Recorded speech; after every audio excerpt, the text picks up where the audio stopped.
अस्सलामुअलैकुम जी, welcome back to my YouTube channel. कैसे हैं आप सब? आई होप आप सब बिल्कुल ठीक ठाक होंगे, खैर खैरियत से होंगे।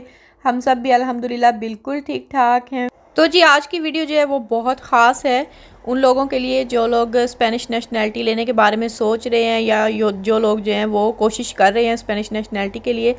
तो इस वीडियो में आपको सारी जो है ना इन्फॉर्मेशन मिलेगी नेशनैलिटी से मुतल्लिक। और जी मैंने आप लोगों के साथ ये गुड न्यूज़ भी शेयर करनी है कि मुझे और मेरे हस्बैंड को नेशनैलिटी जो है वो मिल चुकी है। तो इस वीडियो में मैं आप लोगों के साथ अपना नेशनैलिटी का जो जर्नी है वो शेयर करूंगी कि कितना टाइम हमें लगा है और कौन कौन एलिजिबल होता है नेशनैलिटी के लिए, नेशनैलिटी के फ़ायदे क्या हैं और नेशनैलिटी हासिल करने के लिए आपको किन किन मरहलों से गुजरना पड़ता है। तो वीडियो को आपने स्किप बिल्कुल भी नहीं करना है क्योंकि बहुत सारी सिस्टर जो हैं वो क्वेश्चन करती रहती हैं इंस्टाग्राम पे भी, यूट्यूब के कमेंट सेक्शन में भी नेशनैलिटी से मुतल्लिक, जिनके जवाब मिलेंगे आपको इस वीडियो में। तो जी सबसे पहले बात